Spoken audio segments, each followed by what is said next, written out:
Hello students, Namaste. Welcome to this session of our class. We were discussing regarding the equality. Hope you are clear regarding the meaning of equality. Today we are going to study the kinds of equality. Regarding the examination point of view, a 5-mark question may be asked in the examination, or even 2-mark questions also may be asked in the examination on various kinds of equality. ವಿದ್ಯಾರ್ಥಿಗಳೇ, ಇವತ್ತು ನಾವು ಸಮಾನತೆಯ ಮುಂದುವರಿದ ಭಾಗವನ್ನು ನೋಡ್ತಾ ಇದ್ದೇವೆ. ಕಳೆದ ತರಗತಿಯಲ್ಲಿ ನಾವು ಸಮಾನತೆಯ ಅರ್ಥ ಇದನ್ನು ತಿಳ್ಕೊಂಡಿದ್ದೇವೆ. ನೀವೆಲ್ಲರೂ ಕೂಡ ಅದನ್ನು ಅರ್ಥ ಮಾಡಿಕೊಂಡಿದ್ದೀರಿ ಎಂದು ಭಾವಿಸ್ತೇನೆ. ಈ ತರಗತಿಯಲ್ಲಿ ನಾವು ಚರ್ಚಿಸುವಂತಹ ವಿಷಯ ಸಮಾನತೆಯ ವಿಧಗಳು ಅಂತೇಳಿ.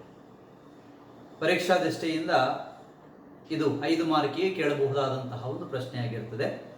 ಜೊತೆಗೆ ಕೆಲವೊಮ್ಮೆ 2 ಮಾರ್ಕಿನ ಪ್ರಶ್ನೆಯನ್ನು ಯಾವುದಾದ್ರೂ ಒಂದು ಸಮಾನತೆಯ ವಿಧದ ಕುರಿತು ಕೇಳ್ತಾರೆ. ಗಮನಿಸುವಂಥ ಅಂಶ ಇದು. ನೇರವಾಗಿ ವಿಷಯಕ್ಕೆ ಬರ್ತಾ ಇದ್ದೇನೆ. Equality can be classified into 4 different types. ಸಮಾನತೆಯನ್ನು 4 ವಿಧಗಳಾಗಿ ನಾವು ವಿಂಗಡಿಸಬಹುದು. ಬಹಳ ಸಿಂಪಲ್ ಇದೆ. It is divided into 4 different types. First one is natural equality. Second one is civil equality. Third one is political equality. And fourth one is economic equality. Natural equality ಅಂತ ಹೇಳಿದ್ರೆ ಸ್ವಾಭಾವಿಕ ಸಮಾನತೆ. ಎರಡನೇದು ಸಿವಿಲ್ ಇಕ್ವಾಲಿಟಿ ಅಂದರೆ ನಾಗರಿಕ ಸಮಾನತೆ. ಮೂರನೇದು political equality, ರಾಜಕೀಯ ಸಮಾನತೆ. ಹಾಗೆ ನಾಲ್ಕನೇದು ಇಕಾನಮಿಕ್ ಇಕ್ವಾಲಿಟಿ ಅಂದರೆ ಆರ್ಥಿಕ ಸಮಾನತೆ ಅಂತೇಳಿ. ಸೊ ಹೀಗೆ 4 ವಿಧಗಳಾಗಿ ನಾವು ಇದನ್ನು ವಿಂಗಡಿಸಬಹುದು. ಸೊ ಒಂದೊಂದನ್ನೇ ನಾವು ಡಿಟೇಲ್ ಆಗಿ ನೋಡ್ತಾ ಬರುವ. So we have to discuss one by one. First one is natural equality, ಸ್ವಾಭಾವಿಕ ಸಮಾನತೆ. What it means? It implies the nature has created all men as equal. All are born equal and they should remain equal. This is the basic meaning. The nature has created all men as equal and they should remain as equal. That means they should be treated as equal in the society. It is none other than absolute equality. It is also called as absolute equality. ಸಮಾಜದಲ್ಲಿ ಎಲ್ಲರೂ ಕೂಡ ಸಮಾನರಾಗಿ ಹುಟ್ಟಿದ್ದಾರೆ. ಹಾಗಾಗಿ ಅವರನ್ನು ನಾವು ಸಮಾನರಾಗಿ ಕಾಣಬೇಕು. ಎಲ್ಲರೂ ಕೂಡ ಸಮಾನರು ಎನ್ನುವಂತಹ ಒಂದು ಪರಿಕಲ್ಪನೆ ಅಂದರೆ ನಿಸರ್ಗ ಪ್ರತಿಯೊಬ್ಬ ವ್ಯಕ್ತಿಯನ್ನ ಕೂಡ ಸಮಾನವಾಗಿ ಸೃಷ್ಟಿಸಿದೆ. ಹಾಗಾಗಿ ಅವರನ್ನು ನಾವು ಸಮಾನವಾಗಿ ಕಾಣಬೇಕು. ನಿಸರ್ಗ ಪ್ರತಿಯೊಬ್ಬರನ್ನ ಸಮಾನವಾಗಿ ಸೃಷ್ಟಿಸಿದೆ, ಹಾಗೆ ನಾವು ಸಮಾನವಾಗಿ ಕಾಣಬೇಕು. But in the real sense, when we look around in the society, all men are not equal. So they differ each other. Differ in the sense that regarding their height, regarding their intelligence, regarding their complexion, regarding their physical capacity, they differ each other. Is it clear? ಸಮಾಜದಲ್ಲಿ ನಾವು ಹೇಳ್ತೇವೆ ಎಲ್ಲರೂ ಸಮಾನರಾಗಿ ಹುಟ್ಟಿದ್ದಾರೆ, ಸಮಾನರಾಗಿ ನಾವು ಅವರನ್ನು treat ಮಾಡಬೇಕು ಅಂತ ಹೇಳಿ. ನಿಸರ್ಗದಲ್ಲಿ ನಾವೆಲ್ಲ ಸಮಾನರಾಗಿದ್ದೇವೆ, ಸಮಾನರಾಗಿ ನಮ್ಮನ್ನು ಟ್ರೀಟ್ ಮಾಡ್ಕೊಳ್ಬೇಕು ಅಂತ ಹೇಳಿ. ಆದರೆ ನಮ್ಮ ಸುತ್ತಮುತ್ತಲಿನ ಪರಿಸರವನ್ನು ನಾವು ಗಮನಿಸಿದರೆ, ನಮ್ಮ ಸುತ್ತಮುತ್ತಲಿನ ಜನರನ್ನು ನಾವು ಗಮನಿಸಿದರೆ ಸ್ವಾಭಾವಿಕವಾಗಿ ನಾವು ಹುಟ್ಟಿದ್ದು ಸಮಾನರಾಗಿದ್ದರೂ ಕೂಡ ಮುಂದೆ ನಮ್ಮಲ್ಲಿ ಸ್ವಾಭಾವಿಕವಾದಂತಹ ಕೆಲವೊಂದು ವ್ಯತ್ಯಾಸಗಳನ್ನು ಗುರುತಿಸಬಹುದು. ಅಂದರೆ ಬುದ್ಧಿಶಕ್ತಿಯಲ್ಲಿ ಇರ್ಬೋದು, ಭೌತಿಕ ಶಕ್ತಿಯಲ್ಲಿ ಇರ್ಬೋದು, ಮಾನಸಿಕ ಶಕ್ತಿಯಲ್ಲಿ ಇರ್ಬೋದು, ಅಥವಾ ನಮ್ಮ ಕಾಂಪ್ಲೆಕ್ಷನ್ ಅಥವಾ ಚರ್ಮದ ಕಲರ್ ಇರ್ಬೋದು. ಸೊ ಇಂತಹ ಹಲವಾರು ವ್ಯತ್ಯಾಸಗಳು ಸ್ವಾಭಾವಿಕವಾಗಿ ಪ್ರತಿಯೊಬ್ಬ ವ್ಯಕ್ತಿಯಲ್ಲೂ ಇರ್ತದೆ ಅಲ್ವಾ. ಒಬ್ಬ ವ್ಯಕ್ತಿ ಹಾಗೆ ಮತ್ತೊಬ್ಬ ವ್ಯಕ್ತಿ ಇರಲಿಕ್ಕೆ ಸಾಧ್ಯ ಇಲ್ಲ. ಯಾವ ರೀತಿ ನಾವು ಹಿಂದೆ ಹೇಳಿದ ಹಾಗೆ 5 ಬೆರಳುಗಳು ಒಂದೇ ರೀತಿ ಇಲ್ವಾ, ಹಾಗೆ ಒಬ್ಬ ವ್ಯಕ್ತಿಯ ಹಾಗೆ ಮತ್ತೊಬ್ಬ ವ್ಯಕ್ತಿ ಕೂಡ ಇರುವುದಿಲ್ಲ. ಸ್ವಾಭಾವಿಕವಾದಂತಹ ವ್ಯತ್ಯಾಸ ಇದ್ದೇ ಇರ್ತದೆ ಅಲ್ವಾ. ಹಾಗಾಗಿ ನೇರವಾಗಿ ಶಬ್ದದ ಅರ್ಥವನ್ನು ನಾವು ತೆಗೆದುಕೊಂಡ್ರೆ ಇಲ್ಲಿ ನಾವು ಅರ್ಥ ಆಗಬೇಕಾದ ಏನು ಅಂತ ಹೇಳಿದ್ರೆ, nature has created all men as equal and everybody should be treated equal ಅಂತ ಹೇಳಿ. ನಿಸರ್ಗ ಪ್ರತಿಯೊಬ್ಬರನ್ನು ಸಮಾನವಾಗಿ ಸೃಷ್ಟಿ ಮಾಡಿದೆ, ಹಾಗಾಗಿ ಅವರನ್ನು ನಾವು ಸಮಾನವಾಗಿ ನೋಡ್ಕೊಳ್ಬೇಕು ಅಥವಾ ನೋಡಬೇಕು ಅಂತ ಹೇಳಿ. ಆದರೆ ನಿಸರ್ಗದತ್ತವಾದಂತಹ ವ್ಯತ್ಯಾಸಗಳು ಪ್ರತಿಯೊಬ್ಬ ವ್ಯಕ್ತಿಯಲ್ಲಿಯೂ ಕೂಡ ಇರ್ತದೆ. ಹಾಗಾದ್ರೆ ಸ್ವಾಭಾವಿಕ ಸಮಾನತೆ ಅಂದ್ರೆ ಏನು?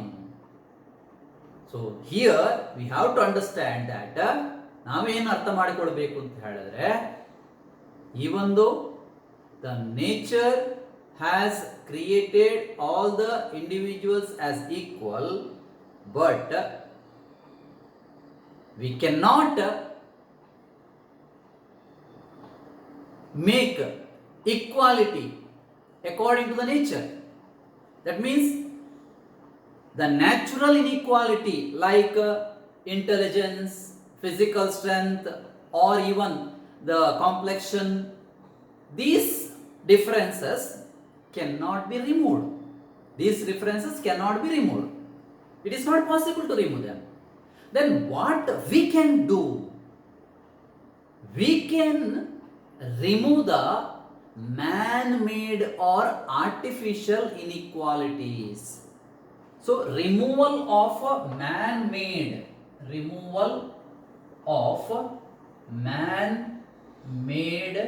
or artificial inequality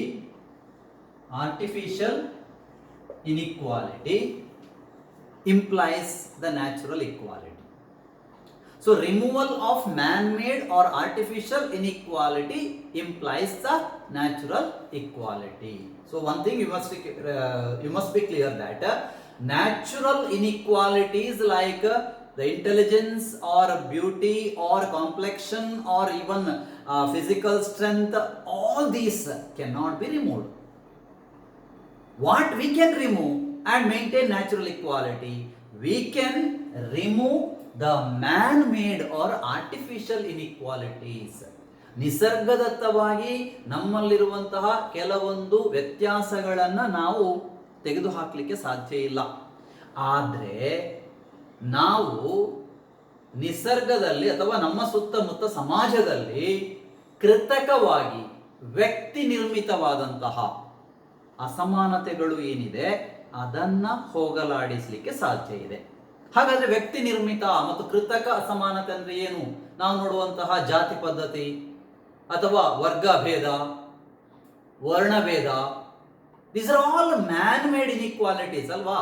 So they are all called as man-made inequalities. The caste system, the class differences, the racial differences, these are all the man-made inequalities in the society which can be removed. ಗೊತ್ತಾಯ್ತಾ?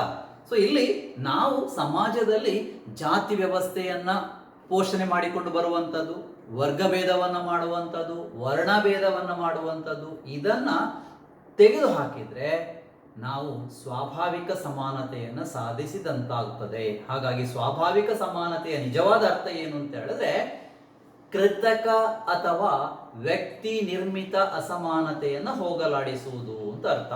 So it is a removal of man-made or artificial inequalities in the society. It is the natural equality.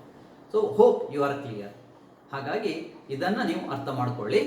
ಕೃತಕ ಅಥವಾ ವ್ಯಕ್ತಿ ನಿರ್ಮಿತ ಅಸಮಾನತೆಯನ್ನು ಹೋಗಲಾಡಿಸುವುದೇ ಸ್ವಾಭಾವಿಕ ಸಮಾನತೆ ಎನ್ನುವುದನ್ನು ಅರ್ಥ ಮಾಡಿಕೊಳ್ಳಿ. This is the natural equality. Then the second one is the civil equality, ನಾಗರಿಕ ಸಮಾನತೆ, civil equality. What is civil equality? Civil equality implies the equality before law. Equality before law. Civil equality implies equality before law. That means there should not be any discrimination among the people. There should not be any discrimination among the people on the basis of caste, class, sex, religion, place of birth, etc. According to law, all are equal. No one can be discriminated. The law is applicable to all. That is the basic meaning of civil equality. ನಾಗರಿಕ ಸಮಾನತೆ ಅಂತ ಹೇಳಿದ್ರೆ ಏನು? ಕಾನೂನಿನ ಪ್ರಕಾರ ಎಲ್ಲರೂ ಸಮಾನರು. ಅಂದರೆ ಕಾನೂನಿನಲ್ಲಿ ಯಾವುದೇ ಒಂದು ತಾರತಮ್ಯವನ್ನು ಮಾಡುವಂತಿಲ್ಲ. So all are equal. There should not be any discrimination. ಅಲ್ಲಿ ತಾರತಮ್ಯ ಇರಬಾರ್ದು. ಯಾವ ರೀತಿಯ ತಾರತಮ್ಯ? ಜಾತಿ, ವರ್ಣ, ವರ್ಗ, ಲಿಂಗ ಈ ರೀತಿಯ ತಾರತಮ್ಯವನ್ನು ಮಾಡದೆ ಪ್ರತಿಯೊಬ್ಬರಿಗೂ ಸಮಾನವಾದಂತಹ ಅವಕಾಶಗಳನ್ನು ಕೊಡುವಂಥದ್ದು. So there is a need to lead a civilized life. So every individual should lead a civilized life. And civilized life is possible only when there is a equality. So the state provides civil rights or equal civil rights. The state provides equal civil rights. Equal civil rights to all the individuals without any discrimination. Equal civil rights to all the individuals without any discrimination.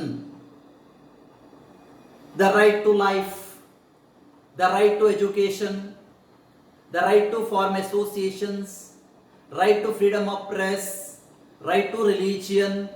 So all these are the civil rights which are provided equally to each and every citizen of the country, and thereby the state provides civil equality to its citizen. ಗಮನಿಸಿ ಮಕ್ಕಳಲ್ಲಿ, ರಾಜ್ಯ ಪ್ರತಿಯೊಬ್ಬ ವ್ಯಕ್ತಿಗೂ ಕೂಡ ನಾಗರಿಕ ಸಮಾನತೆಯನ್ನ ಕಲ್ಪಿಸುವಂತಹ ಪ್ರಯತ್ನವನ್ನ ಮಾಡ್ತದೆ. ಅಂದ್ರೆ ಕಾನೂನಿನ ಮೂಲಕ ಯಾರಲ್ಲಿಯೂ ಕೂಡ ಭೇದ ಭಾವವನ್ನು ಮಾಡುವಂತಿಲ್ಲ. ಸೊ ಇದನ್ನ ಸಾಧಿಸುವ ದೃಷ್ಟಿಯಿಂದ ರಾಜ್ಯ ಪ್ರತಿಯೊಬ್ಬ ವ್ಯಕ್ತಿಗೂ ಕೂಡ ಕೆಲವೊಂದು ಹಕ್ಕುಗಳನ್ನು ನೀಡಿದೆ. ಅದನ್ನು ನಾಗರಿಕ ಹಕ್ಕುಗಳನ್ನು ನೀಡಿದೆ. ಅಂದ್ರೆ ಸಮಾನ ನಾಗರಿಕ ಹಕ್ಕುಗಳು. ಸೊ ಈ ಸಮಾನ ನಾಗರಿಕ ಹಕ್ಕುಗಳನ್ನು ನೀಡುವುದರ ಮೂಲಕ ನಾಗರಿಕ ಸಮಾನತೆಯನ್ನ ಸಾಧಿಸುವ ಪ್ರಯತ್ನ ರಾಜ್ಯದ್ದು. ಸೊ ಇಲ್ಲಿ ಯಾವುದೆಲ್ಲ? ಮುಖ್ಯವಾಗಿ ಜೀವಿಸುವ ಹಕ್ಕು, ಸಮಾನವಾಗಿ ಜೀವಿಸುವಂತ ಹಕ್ಕು ಪ್ರತಿಯೊಬ್ಬನಿಗೂ ಇದೆ. ಸಮಾನವಾಗಿ ಶಿಕ್ಷಣವನ್ನು ಪಡೆಯುವಂತ ಹಕ್ಕು ಇದೆ. ಸಮಾನವಾಗಿ ಸಂಘ ಸಂಸ್ಥೆಗಳನ್ನು ಕಟ್ಟಿಕೊಳ್ಳುವಂತ ಹಕ್ಕು ಇದೆ. ಎಲ್ಲರೂ ಕೂಡ ಧರ್ಮವನ್ನ ಸಮಾನವಾಗಿ ಅನುಸರಿಸಿಕೊಂಡು ಹೋಗುವಂತ ಹಕ್ಕು ಇದೆ. ಪತ್ರಿಕೆಗಳಲ್ಲಿ ಸ್ವಾತಂತ್ರ್ಯ, ಪತ್ರಿಕೆಗಳಲ್ಲಿ ತನ್ನ ಅಭಿಪ್ರಾಯವನ್ನು ವ್ಯಕ್ತಪಡಿಸುವಂತಹ ಮುಕ್ತ ಸ್ವಾತಂತ್ರ್ಯ ಎಲ್ಲರಿಗೂ ಸಮಾನವಾಗಿದೆ. ಸೊ ಇಂತಹ ಹಲವಾರು ಹಕ್ಕುಗಳು ಏನಿದೆ, ಅದು ನಾಗರಿಕ ಹಕ್ಕುಗಳು ಅಂತ ಏನು ಕರೀತೇವ, ಈ ಹಕ್ಕುಗಳನ್ನ ಪ್ರಜೆಗಳಿಗೆ ಸಮಾನವಾಗಿ ನೀಡುವುದರ ಮೂಲಕ ಇಲ್ಲಿ ನಾಗರಿಕ ಸಮಾನತೆಯನ್ನ ಸಾಧಿಸಲಾಗಿದೆ. So it is called civil equality. Then the third one is the political equality. Political equality, ರಾಜಕೀಯ ಸಮಾನತೆ. So what is political equality? Political equality is equality in the political participation. Equality in the political participation. Equality in the political participation. In the sense that people should enjoy equal opportunity. in the political activities of the country. We are in the democracy. The democratic form of government needs the active participation of the people. It is a people's government. And so, equal opportunity should be provided to each and every citizen of the country to participate in the political activities. And this can be achieved, this political equality can be achieved through various political rights. So the political rights are provided to each citizen equally. ಗಮನಿಸಿ ಮಕ್ಕಳಲ್ಲಿ ರಾಜಕೀಯ ಸಮಾನತೆ. So ರಾಜಕೀಯ ಸಮಾನತೆ ಅಂದ್ರೆ ಏನು? ಒಂದು ದೇಶದ ರಾಜಕೀಯ ಚಟುವಟಿಕೆಗಳಲ್ಲಿ ಸಮಾನವಾಗಿ ಪಾಲ್ಗೊಳ್ಳುವಂತ ಅವಕಾಶ. ಅಂದ್ರೆ ಯಾವುದೇ ಭೇದ ಭಾವವನ್ನ ಮಾಡದೆ, ಯಾವುದೇ ತಾರತಮ್ಯವನ್ನ ಮಾಡದೆ, ಸಮಾಜದಲ್ಲಿ ಪ್ರತಿಯೊಬ್ಬ ವ್ಯಕ್ತಿಯೂ ಕೂಡ ರಾಜಕೀಯ ಚಟುವಟಿಕೆಗಳಲ್ಲಿ ತನ್ನನ್ನ ತಾನು ಪಾಲ್ಗೊಳ್ಳುವಂತೆ ಮಾಡುವಂತಹ ಒಂದು ಅವಕಾಶ. ನಾವಿವತ್ತು ಪ್ರಜಾಪ್ರಭುತ್ವ ಯುಗದಲ್ಲಿದ್ದೇವೆ. ಈ ಪ್ರಜಾಪ್ರಭುತ್ವ ಎನ್ನುವಂಥದ್ದು ಪ್ರಜೆಗಳ ಸರಕಾರ. ಇಲ್ಲಿ ಪ್ರಜೆಗಳ ಪಾಲ್ಗೊಳ್ಳುವಿಕೆ ಇಲ್ಲದೆ ಇದ್ರೆ ಪ್ರಜಾಪ್ರಭುತ್ವಕ್ಕೆ ಅರ್ಥ ಬರಲು ಸಾಧ್ಯ ಇಲ್ಲ. ಹಾಗಾಗಿ ಪ್ರತಿಯೊಂದು ದೇಶದಲ್ಲಿಯೂ ಕೂಡ, ಅಂದ್ರೆ ಪ್ರಜಾಪ್ರಭುತ್ವ ರಾಷ್ಟ್ರದಲ್ಲಿ ಪ್ರಜೆಗಳಿಗೆ ಸಮಾನ ಅವಕಾಶಗಳನ್ನು ನೀಡಲಾಗಿದೆ. ಮುಖ್ಯವಾಗಿ ರಾಜಕೀಯ ಹಕ್ಕುಗಳನ್ನು ಸಮಾನವಾಗಿ ನೀಡುವುದರ ಮೂಲಕ, ಪೊಲಿಟಿಕಲ್ ರೈಟ್ಸ್ ಅಂತ ನಾವೇನು ಕರಿತೇವ, ರಾಜಕೀಯ ಹಕ್ಕುಗಳು, ಈ ರಾಜಕೀಯ ಹಕ್ಕುಗಳನ್ನ ಪ್ರಜಾಪ್ರಭುತ್ವ ರಾಷ್ಟ್ರದಲ್ಲಿ ಪ್ರತಿಯೊಬ್ಬ ಪ್ರಜೆಗೂ ಸಮಾನವಾಗಿ ನೀಡಲಾಗಿದೆ. We have the universal adult franchise. ನೆನ್ಪಿಟ್ಕೊಳ್ಳಿ, ನಮ್ಮಲ್ಲಿ ಸಾರ್ವತ್ರಿಕ ವಯಸ್ಕ ಮತದಾನ ಪದ್ಧತಿ. ನೋಡಿ, ಸಾರ್ವತ್ರಿಕ ಏನು ಅರ್ಥ ಹೇಳ್ತದೆ ಅದು? Each and every citizen of the country has the right to vote after some age without any discrimination of caste, class, sex, religion, place of birth, etc. ಸಾರ್ವತ್ರಿಕ ವಯಸ್ಕ ಮತದಾನ ಪದ್ಧತಿ ಅಂದ್ರೆ ಏನು? ದೇಶದ ಪ್ರತಿಯೊಬ್ಬ ನಾಗರಿಕನಿಗೆ, ಪ್ರತಿಯೊಬ್ಬ ಪ್ರಜೆಗೆ ನಿರ್ದಿಷ್ಟ ವಯಸ್ಸಿನ ನಂತರ ಯಾವುದೇ ತಾರತಮ್ಯ ಇಲ್ಲದೆ, ಅಂದ್ರೆ ಯಾವುದೇ ಜಾತಿ, ವರ್ಗ, ವರ್ಣ, ಲಿಂಗ, ಹುಟ್ಟಿದ ಸ್ಥಳ, ಧರ್ಮ ಮುಂತಾದ ತಾರತಮ್ಯ ಇಲ್ಲದೆ ಮತದಾನದಲ್ಲಿ ಸಮಾನ ಅವಕಾಶವನ್ನು ಕಲ್ಪಿಸಿಕೊಡುವುದೇ ಸಾರ್ವತ್ರಿಕ ವಯಸ್ಕ ಮತದಾನ. ಸೊ ಇದರ ಅರ್ಥ ಏನು ಅಂತ ಹೇಳಿದ್ರೆ, ರಾಜಕೀಯ ಚಟುವಟಿಕೆಗಳಲ್ಲಿ ಪ್ರತಿಯೊಬ್ಬರೂ ಕೂಡ ಸಮಾನವಾಗಿ ಪಾಲ್ಗೊಳ್ಳಿಕ್ಕೆ ಇಲ್ಲಿ ಅವಕಾಶ ಇದೆ, ಯಾವುದೇ ತಾರತಮ್ಯ ಇಲ್ಲ. So thereby the political rights are provided to each and every citizen of the country. Citizen of the country, ಇದನ್ನ ಪೌರನಿಗೆ ಕೊಟ್ಟಿರುವಂಥದ್ದು. ಸೊ ಯಾವುದೆಲ್ಲ ರಾಜಕೀಯ ಹಕ್ಕುಗಳು ಸಮಾನವಾಗಿ ನಾವು ಅನುಭವಿಸುವಂಥದ್ದು? ರೈಟ್ ಟು ವೋಟ್, ಮತ ನೀಡುವಂತಹ ಹಕ್ಕು, ರೈಟ್ ಟು ವೋಟ್, ಮತದಾನದ ಹಕ್ಕು. Right to contest the elections, ಚುನಾವಣೆಯಲ್ಲಿ ಸ್ಪರ್ಧೆ ಮಾಡುವ ಹಕ್ಕು, contest the elections. Right to criticise the government, ಸರ್ಕಾರವನ್ನು ಟೀಕಿಸುವಂತ ಹಕ್ಕು. Right to hold public office, right to hold public office ಅಂದ್ರೆ ಯಾವುದೇ ಸಾರ್ವಜನಿಕ ಸೇವೆಯಲ್ಲಿ ಅಧಿಕಾರವನ್ನು ಹೊಂದುವ ಹಕ್ಕು. ರೈಟ್ ಟು ಪಿಟಿಷನ್, ಮನವಿಯನ್ನು ಕೊಡುವಂತಹ ಹಕ್ಕು. ಸೊ 5 ಪ್ರಮುಖ ರಾಜಕೀಯ ಹಕ್ಕುಗಳನ್ನು ನಾವು ಅನುಭವಿಸ್ತಾ ಇದ್ದೇವೆ. ಮತ ನೀಡುವ ಹಕ್ಕು ಇರ್ಬೋದು, ಚುನಾವಣೆಯಲ್ಲಿ ಸ್ಪರ್ಧಿಸುವಂತಹ ಹಕ್ಕು ಇರ್ಬೋದು, ಅಥವಾ ಸಾರ್ವಜನಿಕ ಸೇವೆಯಲ್ಲಿ ಸೇವೆ ಸಲ್ಲಿಸುವಂತಹ ಹಕ್ಕು ಇರ್ಬೋದು, ಮನವಿ ಸಲ್ಲಿಸುವ ಹಕ್ಕು ಇರ್ಬೋದು, ಟೀಕಿಸುವ ಹಕ್ಕು. ಈ 5 ಹಕ್ಕುಗಳು ರಾಜಕೀಯ ಹಕ್ಕುಗಳು ಎಂದು ಪರಿಗಣಿಸಲ್ಪಟ್ಟಿದೆ ಮತ್ತು ಇದನ್ನ ಪ್ರತಿಯೊಬ್ಬ ಪ್ರಜೆಗೂ ಕೂಡ ಯಾವುದೇ ತಾರತಮ್ಯ ಇಲ್ಲದೆ ನೀಡಲಾಗ್ತದೆ. That is why political equality is safeguarded by the government through political rights. ಸಾರ್ವಜನಿಕರಿಗೆ ರಾಜಕೀಯ ಹಕ್ಕುಗಳನ್ನು ನೀಡುವುದರ ಮೂಲಕ ಅವರ ರಾಜಕೀಯ ಸಮಾನತೆಯನ್ನು ಸಾಧಿಸಲಾಗುತ್ತದೆ. This is very important. Then the last one is economic equality, ಆರ್ಥಿಕ ಸಮಾನತೆ ಅಂತ ಕರೀತೇವೆ. The civil equality or the political equality does not have any meaning without economic equality. ಗಮನಿಸಿ ಮಕ್ಕಳೇ, ಸಮಾಜದಲ್ಲಿ ಪ್ರತಿಯೊಬ್ಬ ವ್ಯಕ್ತಿಯೂ ಕೂಡ ಆರ್ಥಿಕ ಸಮಾನತೆಯನ್ನ ಸಾಧಿಸದೇ ಇದ್ದಲ್ಲಿ ಅವನಿಗೆ ರಾಜಕೀಯ ಹಕ್ಕುಗಳನ್ನ, ರಾಜಕೀಯ ಸಮಾನತೆಯನ್ನ ಮತ್ತು ನಾಗರಿಕ ಸಮಾನತೆಯನ್ನ ಕೊಟ್ಟು ಏನೂ ಪ್ರಯೋಜನ ಇಲ್ಲ. ಅಂದ್ರೆ he must enjoy certain basic necessities in the society. ನಾವು ಮೂಲಭೂತ ಸೌಕರ್ಯಗಳ ಕೊರತೆಯಿಂದ ಬಳಲ್ತಾ ಇದ್ರೆ ನಮಗೆ ಯಾವುದೇ ರಾಜಕೀಯವೂ ಬೇಡ ಅಥವಾ ಯಾವುದೇ ರೀತಿಯ ಇತರ ಏನು ಹೇಳ್ತೇವೆ ನಾಗರಿಕ ಹಕ್ಕುಗಳು ಬೇಡ. ನಮಗೆ ಮುಖ್ಯವಾಗಿ 3 ಹೊತ್ತಿನ ಊಟದ ಒಂದು ವ್ಯವಸ್ಥೆ ಇರಲೇಬೇಕಾಗ್ತದೆ. ಕನಿಷ್ಠ 3 ಹೊತ್ತಿನ ಊಟದ ವ್ಯವಸ್ಥೆ ಅಂದ್ರೆ ಫುಡ್, ಮನೆ ಇರಲಿಕ್ಕೆ ಒಂದು ಮನೆ, ಒಂದು ವಸತಿ ಸೌಲಭ್ಯ, ಮಾನ ಮುಚ್ಚಲಿಕ್ಕೆ ಬಟ್ಟೆ ಬರೆಗಳು. ಇದನ್ನ ಪ್ರತಿಯೊಬ್ಬ ವ್ಯಕ್ತಿ ಹೊಂದಿದಾಗ ಅವನಿಗೆ ಮತ್ತೆ ರಾಜಕೀಯದ ಚಿಂತನೆ ಅಥವಾ ನಾಗರಿಕ ಹಕ್ಕುಗಳ ಚಿಂತನೆ ಮಾಡಲಿಕ್ಕೆ ಸಮಯ ಇರ್ತದೆ. ಹಾಗಾಗಿ ಆರ್ಥಿಕ ಹಕ್ಕುಗಳು, ಆರ್ಥಿಕ ಸ್ವಾತಂತ್ರ್ಯ, ಆರ್ಥಿಕ ಸಮಾನತೆ ಈ 3 ಕೂಡ ಒಂದಕ್ಕೊಂದು ಪೂರಕವಾಗಿರುವಂಥದ್ದು. ಇದಕ್ಕೆ ನಿಜವಾದ ಅರ್ಥ ಬರುವಂಥದ್ದು ಯಾವಾಗ ವ್ಯಕ್ತಿ ತನ್ನ ಮೂಲಭೂತ ಸೌಕರ್ಯಗಳನ್ನು ಸಮಾನವಾಗಿ ಅನುಭವಿಸಿದಾಗ. ಆಗ ಅವನು ಇತರ ಹಕ್ಕುಗಳ ಬಗ್ಗೆ ಚಿಂತನೆ ಮಾಡ್ತಾನೆ. ಹಾಗಾದ್ರೆ economic equality, what is economic equality? Economic equality means removal of inequalities of wealth. Removal of inequalities. Removal of inequalities of wealth. Removal of inequalities of wealth and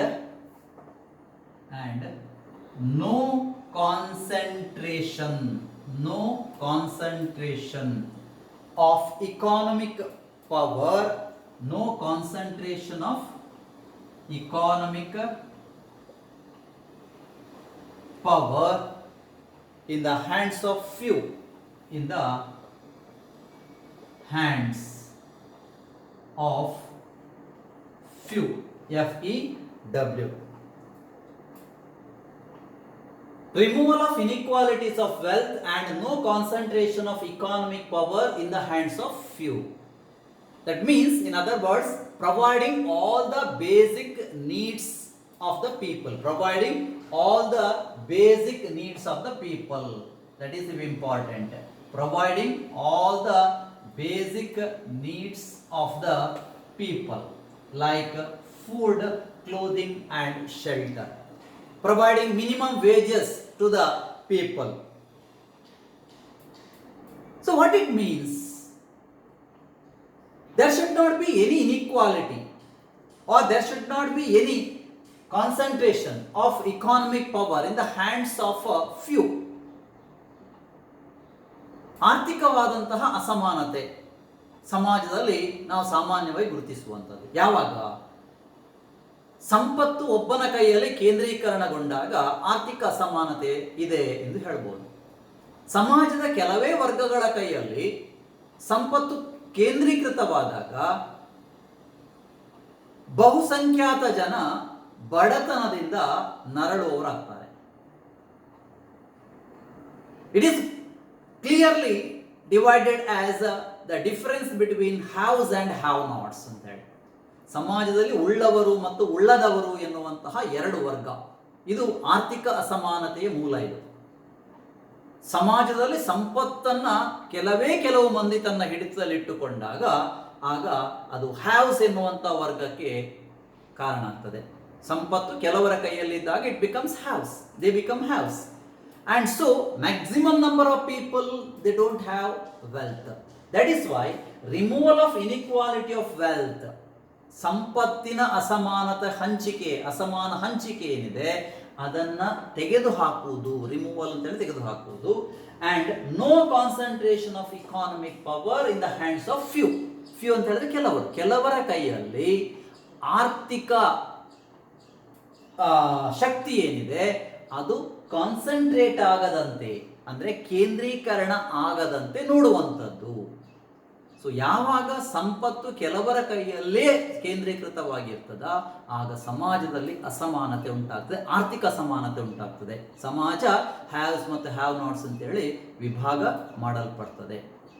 ಹಾಗಾಗಿ ಸಮಾಜದಲ್ಲಿ ಸಂಪತ್ತಿನ ಸಮಾನ ಹಂಚಿಕೆ ಆಗುವಂಥದ್ದು ಬಹಳ ಮುಖ್ಯ. ಅದಕ್ಕಾಗಿ ಪ್ರತಿಯೊಬ್ಬ ವ್ಯಕ್ತಿಗೂ ಕೂಡ ಮೂಲಭೂತವಾದಂತಹ ಕೆಲವು ಅವಶ್ಯಕತೆಗಳು ಏನಿದೆ ಅದನ್ನು ಕೊಡುವಂಥದ್ದು ಬಹಳ ಮುಖ್ಯ.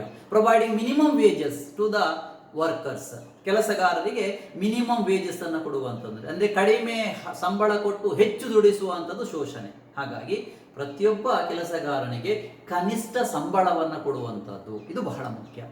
And more than that, this economic equality can be ensured by equal economic rights. Equal economic rights. So the state will try to provide equal economic rights to all the people in order to ensure economic equality. ಪ್ರತಿಯೊಬ್ಬ ವ್ಯಕ್ತಿಗೂ ಕೂಡ ಸಮಾನವಾದಂತಹ ಆರ್ಥಿಕ ಹಕ್ಕುಗಳನ್ನು ಕೊಡುವುದರ ಮೂಲಕ ರಾಜ್ಯ ಆರ್ಥಿಕ ಸಮಾನತೆಯನ್ನು ಸಾಧಿಸುವ ಪ್ರಯತ್ನ ಮಾಡ್ತದೆ. ಯಾವುದು? That is economic rights, like right to work, ಕೆಲಸ ಮಾಡುವ ಹಕ್ಕು ನಾವು ನೋಡ್ಕೊಂಡಿದ್ದೇವೆ. ರೈಟ್ ಟು ಪ್ರಾಪರ್ಟಿ, ಆಸ್ತಿಯ ಹಕ್ಕು. Then right to rest and leisure, ಅಂದರೆ ವಿರಾಮದ ಹಕ್ಕು. ರೈಟ್ ಟು ಕಾಂಟ್ರಾಕ್ಟ್, ಒಪ್ಪಂದದ ಹಕ್ಕು. ರೈಟ್ ಟು ಮೆಟೀರಿಯಲ್ ಸೆಕ್ಯೂರಿಟಿ, ಭೌತಿಕ ರಕ್ಷಣೆಯ ಹಕ್ಕು. ಸೊ 5 ಆರ್ಥಿಕ ಹಕ್ಕುಗಳನ್ನು ಸಂವಿಧಾನ ನಮಗೆ ನೀಡಿದೆ, ಭಾರತೀಯರಿಗೆ ನೀಡಿರುವಂತಹ ಹಕ್ಕು ಇದು. ಒಂದು ಕೆಲಸ ಮಾಡುವ ಹಕ್ಕು, ರೈಟ್ ಟು ವರ್ಕ್. ಇನ್ನೊಂದು ರೈಟ್ ಟು ಪ್ರಾಪರ್ಟಿ, ಆಸ್ತಿಯ ಹಕ್ಕು. ಇನ್ನೊಂದು ರೈಟ್ ಟು ಕಾಂಟ್ರಾಕ್ಟ್, ಒಪ್ಪಂದ ಮಾಡಿಕೊಳ್ಳುವಂತಹ ಹಕ್ಕು. ಮತ್ತೊಂದು right to rest and leisure, ವಿರಾಮದ ಹಕ್ಕು. ಕೊನೆಯದಾಗಿ ರೈಟ್ ಟು ಮೆಟೀರಿಯಲ್ ಸೆಕ್ಯೂರಿಟಿ, ಅಂದರೆ ಭೌತಿಕ ಸುರಕ್ಷತೆಯ ಹಕ್ಕು ಅಂತೇಳಿ. ಈ 5 ಹಕ್ಕುಗಳು ಆರ್ಥಿಕ ಹಕ್ಕುಗಳ ಸಾಲಲ್ಲಿ ಬರುವಂಥದ್ದು. ಇದರ ಉದ್ದೇಶ ಒಂದೇ, ಇದು ಪ್ರತಿಯೊಬ್ಬನಿಗೂ ಕೂಡ ಸಮಾನ ಆರ್ಥಿಕ ಹಕ್ಕುಗಳನ್ನು ನೀಡುವುದರ ಮೂಲಕ ಅವರ ಮೂಲಭೂತ ಅವಶ್ಯಕತೆಗಳನ್ನು ಈಡೇರಿಸಿಕೊಳ್ಳುವಂಥದ್ದು. This is very important. So thus equality is broadly classified into 4 categories. ಮುಖ್ಯವಾಗಿ ಸಮಾನತೆ ಎನ್ನುವಂಥದ್ದು 4 ವಿಭಾಗಗಳಾಗಿ ವಿಂಗಡಿಸಲ್ಪಟ್ಟಿದೆ ಎಂದು ಹೇಳಿದರೆ ತಪ್ಪಲ್ಲ. So these are the 4 important classifications of equality. So totally in conclusion we can say that equality means all are equal and enjoyment of equal opportunities without any discrimination, and the removal of man-made or artificial inequalities. Man-made or artificial inequalities. So ಇಲ್ಲಿ ನಾವು ತಿಳ್ಕೊಳ್ಳುವಂಥ ಅಂಶ ಏನು ಅಂತ ಹೇಳಿದ್ರೆ, ಸಮಾನತೆ ಅಂದರೆ ಎಲ್ಲರೂ ಸಮಾನರು, ಎಲ್ಲರಿಗೂ ಸಮಾನ ಅವಕಾಶಗಳನ್ನು ಯಾವುದೇ ತಾರತಮ್ಯ ಇಲ್ಲದೆ, ಅಂದರೆ ಜಾತಿ, ವರ್ಣ, ವರ್ಗ ಅಥವಾ ಲಿಂಗ, ಹುಟ್ಟಿದ ಸ್ಥಳ ಮುಂತಾದ ತಾರತಮ್ಯ ಇಲ್ಲದೆ ನೀಡುವಂಥದ್ದು. ಮತ್ತೊಂದು ಬಹಳ ಮುಖ್ಯವಾದಂಥ ಅಂಶ ಏನು ಅಂತ ಹೇಳಿದ್ರೆ, ವ್ಯಕ್ತಿ ಕೇಂದ್ರಿತ ಅಥವಾ ವ್ಯಕ್ತಿ ನಿರ್ಮಿತ ಅಥವಾ ಮಾನವ ನಿರ್ಮಿತ ಅಥವಾ ಕೃತಕವಾದಂತಹ ಅಸಮಾನತೆ ಏನಿದೆ, ಶೋಷಣೆ ಏನಿದೆ, ಅದರಿಂದ ಸಮಾಜವನ್ನ, ವ್ಯಕ್ತಿಯನ್ನ ಮುಕ್ತನಾಗಿ ಮಾಡುವಂಥದ್ದೇ ಅಥವಾ ಮುಕ್ತಗೊಳಿಸುವಂಥದ್ದೇ ನಿಜವಾದ ಸಮಾನತೆ.